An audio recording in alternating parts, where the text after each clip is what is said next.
Welcome to the Ex Terra Podcast.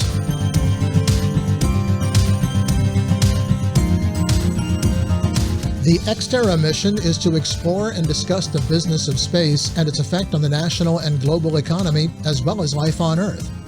How does what happens in space affect your life every day? That's what we're exploring on the Ex Terra website, as well as on this podcast. My guest is Grant Blaisdell, co-founder of Copernic Space, the marketplace for digital space assets. And Grant, thanks you for joining us once again on the program. Thanks for having me again, Tom. It's good to see you again. Good to see you again.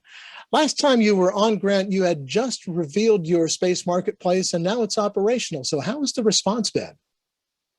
Great. We have, of course, high expectations for ourselves and what the feedback will be. But also realistic ones. We're setting a new standard. No one's ever done this before. So we don't expect everyone, especially in the space or kind of the general market, to get it like that. But we see that within a couple years, what we've done will become kind of the digital economic operating system for space, or the digital commercialization standard for certain types of space assets. So we have interested parties going through the platform to send physical cargo to the moon. And then in a couple months, we'll open up the public side of the market, which allows for the first time the retail market to buy, in this case, fractional ownership of a true space asset. So tell us a little bit more about the Copernic Space Marketplace and how it evolved. Like story from origin sort of thing? Sure. We've got some. I just want to be sensitive to not repeat something that we said before, but this platform and project is generations in the making technically. The kind of soul of it started with my grandfather, who helped build the astronaut program in the 60s and 70s in Poland. Very progressive minded guy. And he had these early writings. I have some of these journals around the democratization of space. My mother and I, Lady Rocket is actually a co-founder of Copernic Space, but she picked up that torch and was active in various ways around the space economy in the 80s and 90s through kind of the Silicon Valley and computer tech space.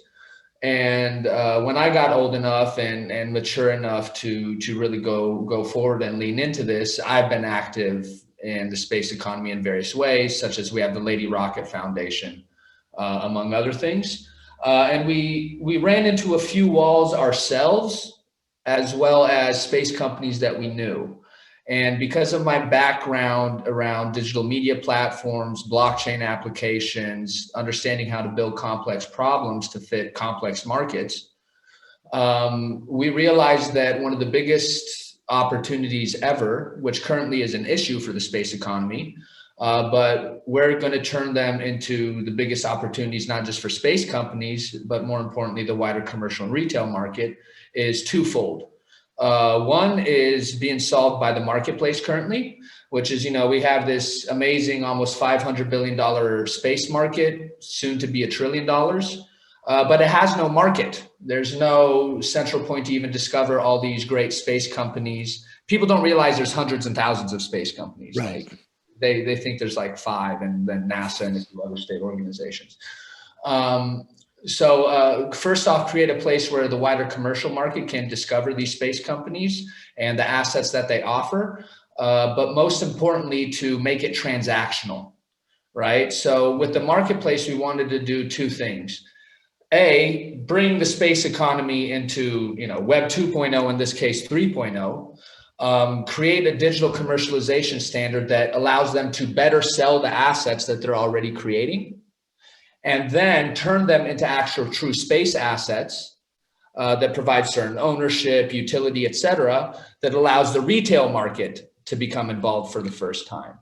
So our focus for this first year is on the marketplace, right? And we just launched the first commercial case on it, which is pretty historic generally, which is Lunar Outpost Map Rover. So we tokenized the payload space they have within it. We're offering it commercially on our platform. So entities right now can go on copernicspace.com, join what we call the private sale, buy the 100 gram minimum to physically send something to the moon. We built a digital interface and process that allows you to go back and forth with Lunar Outpost to conclude that sale properly. They need to understand what you want to send up, the sales and service agreement. We also allow invoicing, so you can do these sort of transactions off-chain, these private sale ones. And they get an NFT, a non-fungible token that represents their rights to that payload space. And then when that public sale launches, they can then convert that to represent ownership of their actual cargo that's going up to the moon. And then they can fractionalize it and resell it on the public market. So in a couple months, whether it's you, myself, whoever it is, we'll be able to buy fractional ownership of a true space asset that's going to the moon. And then there's a secondary market where they can trade these things further.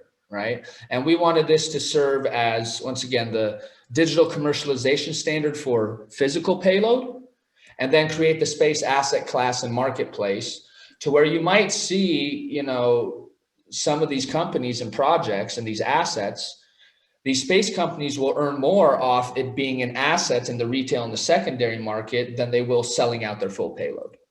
Right. So streamline that, scale up that commercialization, that transactional element of the space economy, streamline these very archaic standard business processes, give it a digital interface, a single place to manage all of it, and then turn it into an asset and release it onto the global market to be consumed in that sort of manner. I feel like I can keep going in a million different ways and directions and use cases we have going around it, but we're super proud of what we've done. We've already made history with this launch. Right now, it's just a matter of continuing and onboarding more great space companies and engaging the crypto community more, because we have a big belief that the initial big buyers of space assets are going to be in the crypto economy. Now, as with most technical things, there's a lexicon. And so if you could just maybe give us a little bit of an explanation on a couple of things that folks who are not involved in that area might know about, specifically Web3, there's DeFi, you mentioned non-fungible tokens. What are those kinds of things and why are they important to space commerce? Yeah, so we count ourselves as a Web3 platform in the marketplace sense, a Web3 marketplace. So for example, we're not intermediary when it comes to funds and assets. There's loads of benefits to that.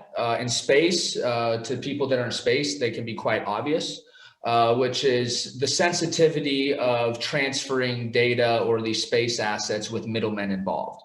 Right. I'm dealing with this entity, I am this entity. I don't want any middlemen or exposure of risk in between.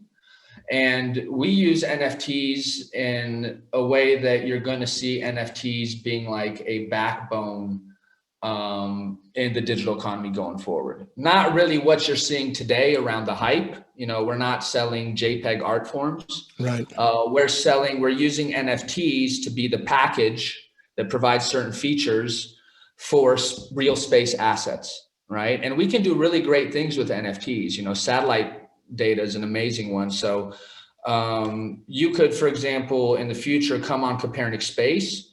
You could acquire a license to access certain satellite data from a provider.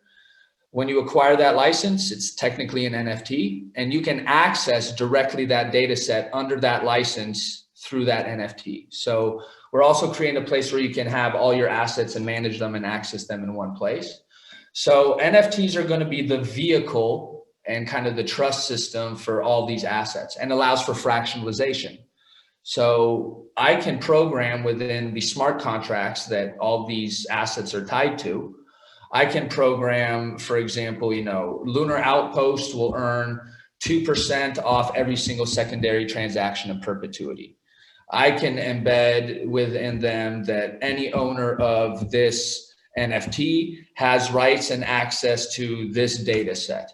I can program within the NFT that you can only trade this NFT within our marketplace to another wallet that has been whitelisted by the platform. So that's, for example, how we use it to to not allow US space companies to sell their space assets to, for example, Chinese nationals on the secondary market.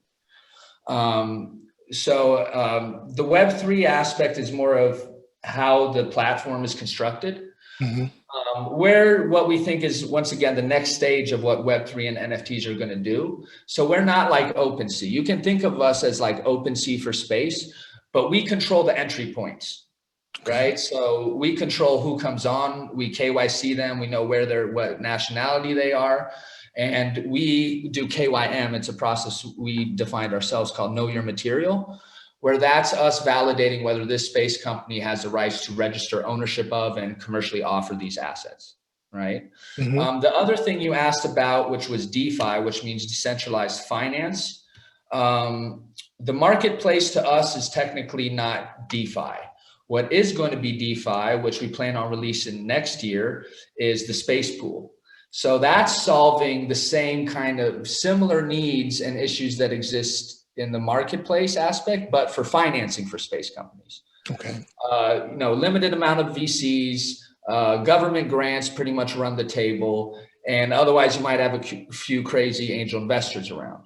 But other than that, space companies are quite limited to how they can gain liquidity and financing. And on the same end, other than space ventures a little bit, there's no entry point for the retail market into space. And there's huge pressure on both ends. So when we say DeFi, we're talking about using tokenization, and I can give you a really cool use case. Okay. We think this is going to be regulated as a security eventually, probably. That's another reason it'll go on the space pool, because there's certain regulatory things you have to be handling when you're dealing with financing direct investment, as opposed to just buying and selling assets or utilities or services. So in the future, we think that a lot of space companies and projects, especially those with any track record, will say, hey, dear retail market, instead of us going and doing kind of the VC thing, giving away equity, et cetera, for the next satellite we're going to create that we're going to commercialize and generate revenue in this way, we're going to tokenize it.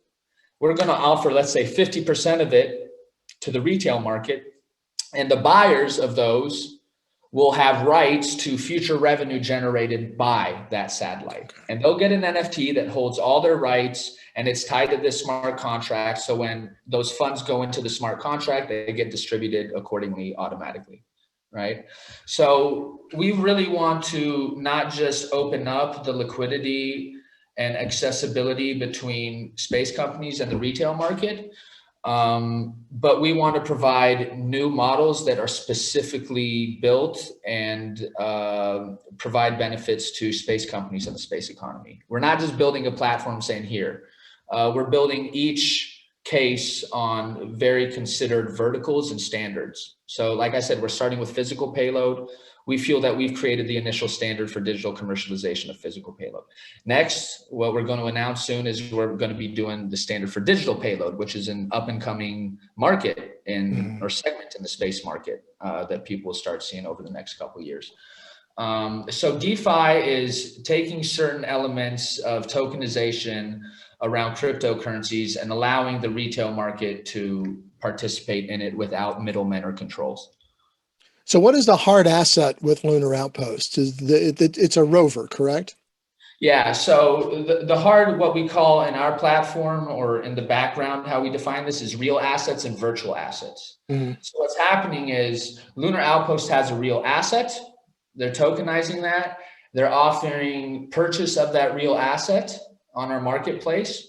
Entities come in, they purchase this real asset, and they now have ownership of that real asset.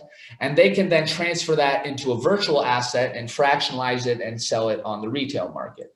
So once again, we're not just allowing these real assets that exist to be better commercializable and scalable, et cetera, but then we're building an entirely new revenue paradigm and stream for these companies to do that. So the real asset is the payload, the physical cargo payload space on the rover going to the moon. The virtual asset is fractional virtual ownership of that payload, right? So I can buy a gram of ownership if I want and treat it as an asset. Now, Lunar Outpost got a contract recently from NASA to start mining on the moon. How does that affect what you're doing? Not at all. Okay. So I mean, to me, it's historic. I'm super proud of the guys, and they have another mission scheduled in 2024, I think.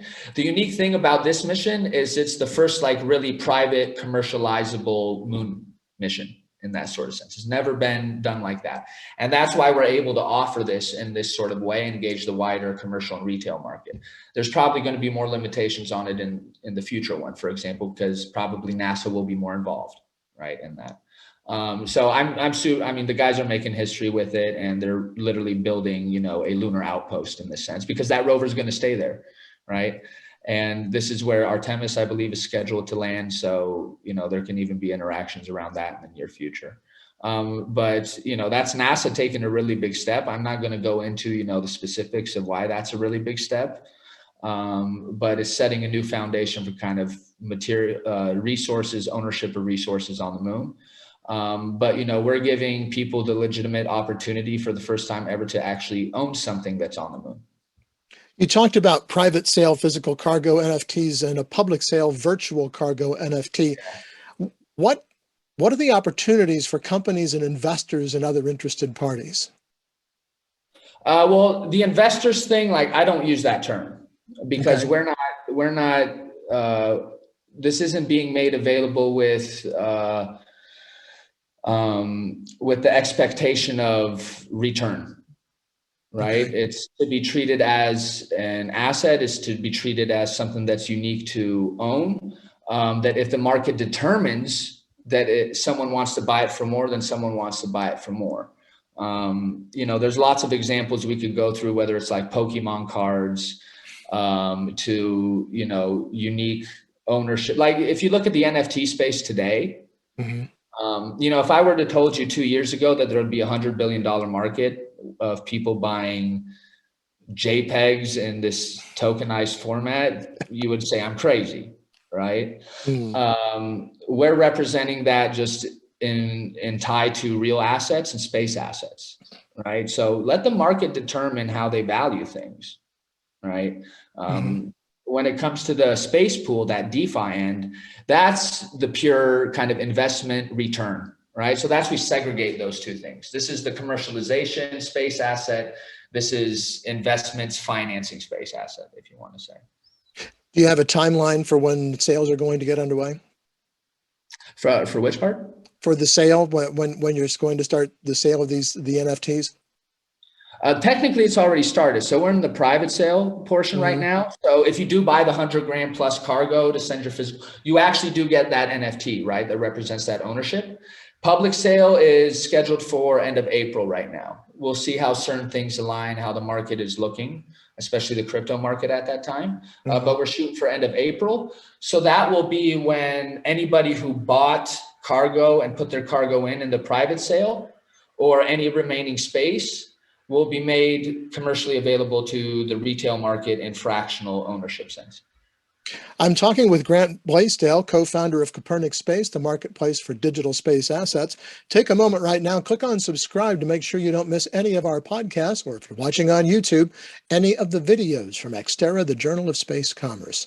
Grant, Copernic Space is very much an international company from Los Angeles in the US, and you're based in Warsaw, Poland, as well as other countries like Ukraine. So tell us about the effects and efforts you're putting forth with regard to that Russian invasion of Ukraine, and the consequences to you, to Copernic Space, and to Poland, as well as your views on the space economy. Yeah, there's so much to touch on that question. So I'm going to try to segment it. I think, you know, you got to remember, a lot of tech startups, companies have a lot of their technical intellectual capital in Poland and Ukraine. So I think a lot of companies aren't comfortable talking about this. Of all the articles I've really been seeing around, it's none of it's like, hey, here's an American company talking about how it's affecting them, right? Sure. Because I think they're scared of how it will reflect towards their investors or whatever it is. We built our company off of transparency. That's also another thing we want to provide to the space economy, is accessibility and transparency of it. So we have a good section of our tech team in Odessa. My CTO is originally from Odessa. What has happened is luckily he got out a few days before. It was like a planned trip he already had. And our senior dev got out the day that it happened. The rest are generally still there in Odessa.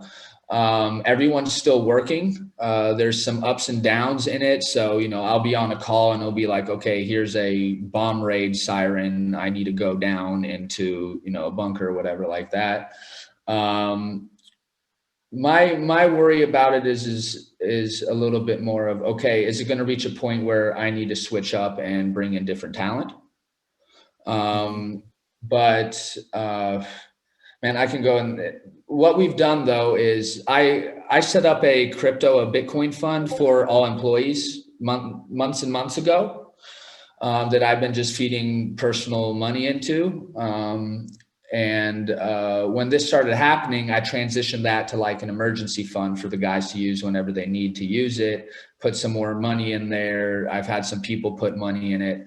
And then we teamed up with a group of crypto companies in the region to launch Crypto for Ukraine, where we're fundraising money and through crypto and giving it to PAH. It's a Polish organization that has been helping Ukrainian war refugees since 2014. Because here's the other thing that most people forget. I've been paying attention to this across the years, and Right. this isn't anything new. So Poland's been accepting, people touched by this conflict in a sense since 2014-ish, actually.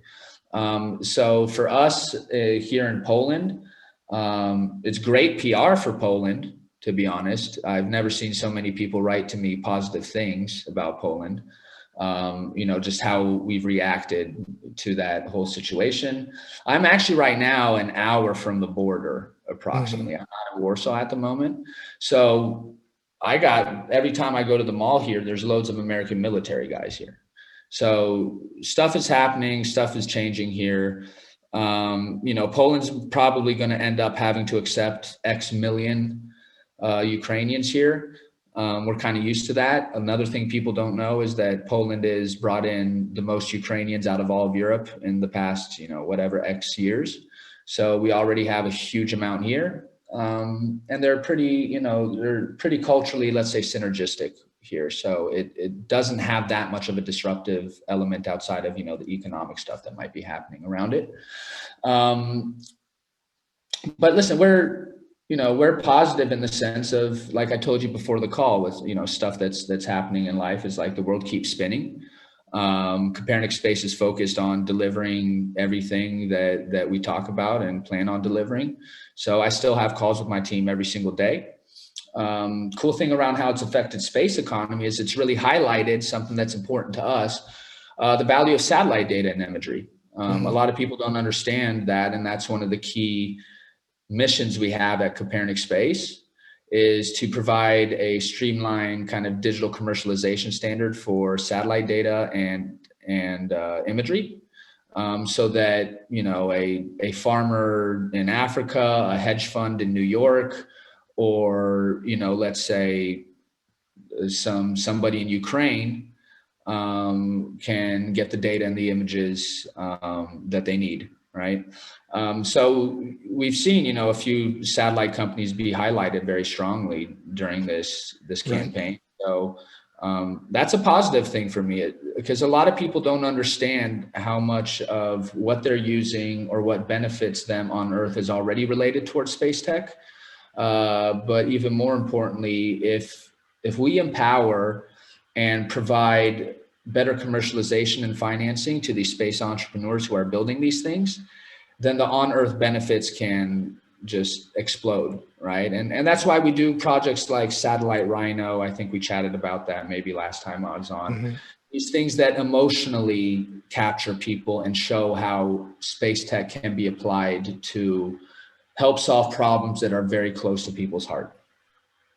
I talked last week with Namrata Goswami, who talked about the satellite imagery issue and said that there's a possibility that Vladimir Putin could consider the providing of satellite imagery to Ukraine as an act of war against Russia.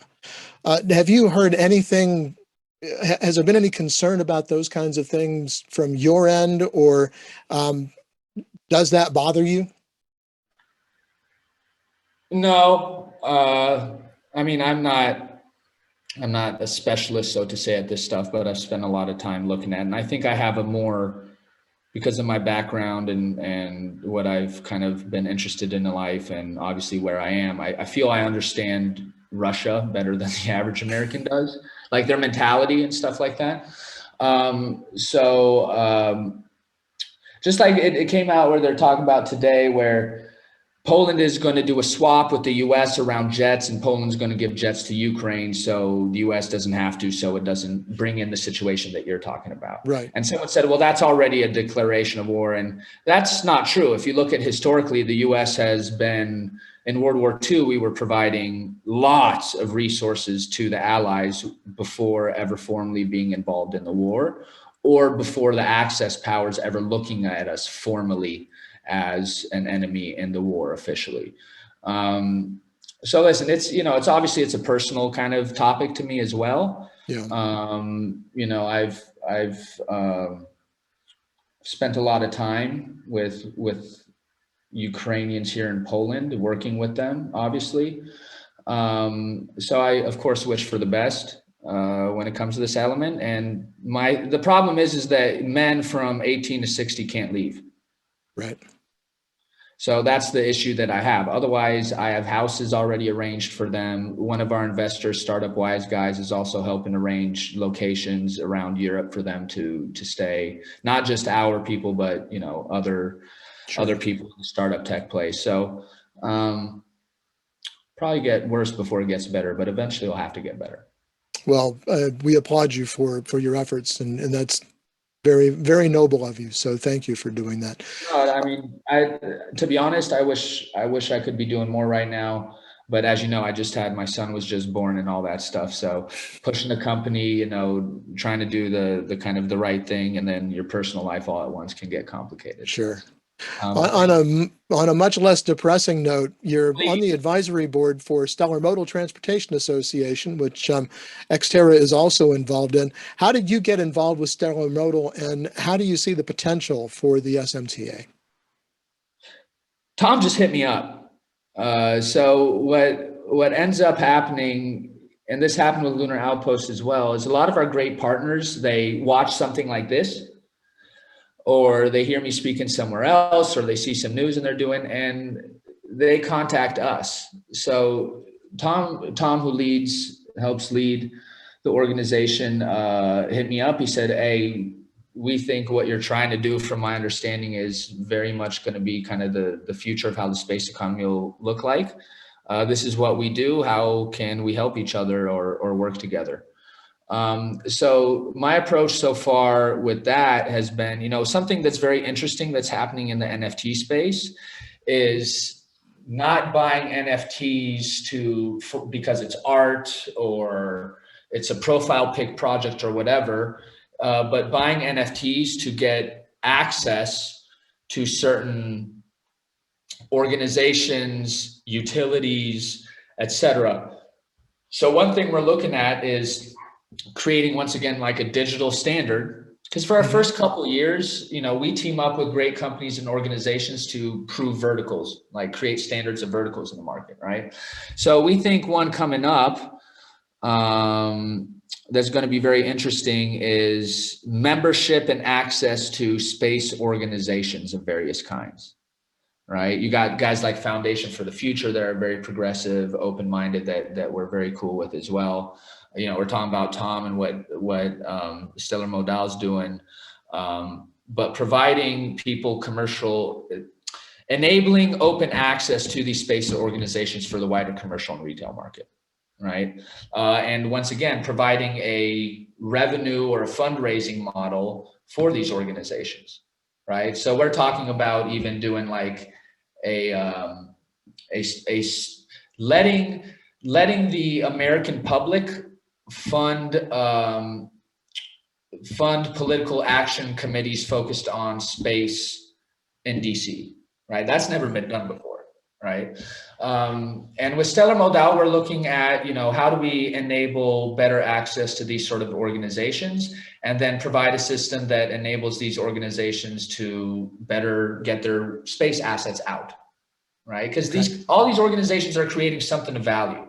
A space asset doesn't have to be in space. Right. So it could be like access to data. It could be, hey, access to our quarterly reports, right? Sure. So really, we view ourselves as a macroeconomic solution for space. So we want it all. We want to host all these sales, all these financing events, and we want to help set the standards for it. So it's a great position to be in, because we don't really have to be competitive with anyone. We're just trying to help everyone, kind of, in a certain sense. We're just about out of time, Grant, but I want you to look out, if you would, and we did this last time, over the next 10 or 15 years or so in space commerce, and what you guys are doing with it, and tell me what you see. Cool case conversation I had a few weeks ago with a company that are building, let's say, the gas stations for space, but they'll be electric. So one thing is, you'll be able to buy and trade energy and space in our platform in X amount of years. So I call it assetizing space, because I don't view all of these things really as like commodities in that sort of sense. But space will be assetized, and it'll do so through tokenization. So once again, maybe I will help fund a gas station in space by buying a 1,000th share ownership of it.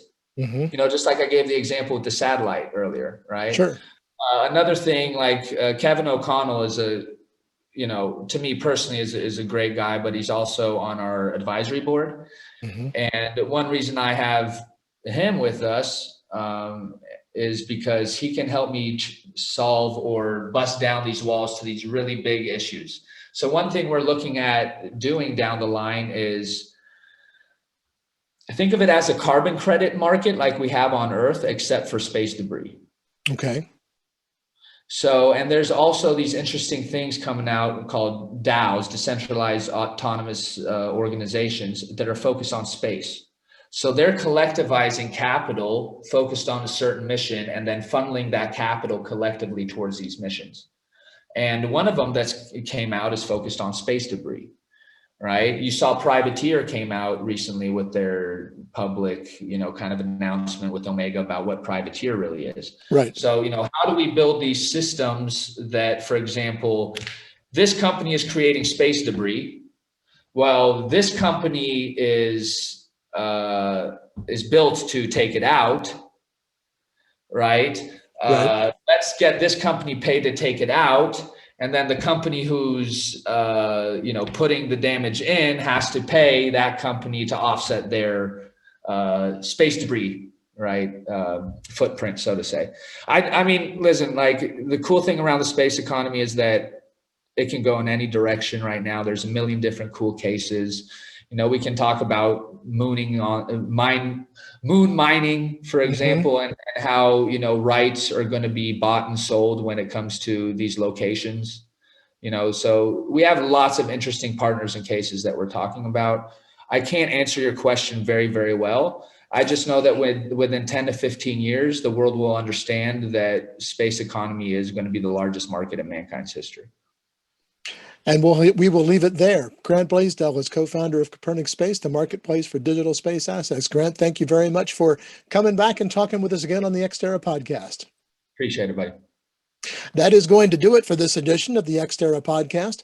You can subscribe to the audio version of the podcast on Spotify, Apple Podcasts, and many other popular podcasting platforms. Be sure to click on subscribe so you don't miss an episode of the podcast or any of our other videos. You can also get daily space commerce news at xterrajsc.com. And one thing more, be sure to connect with us on LinkedIn and follow us on Twitter at xterrajsc. Until next time, I'm Tom Patton. Thanks for joining us.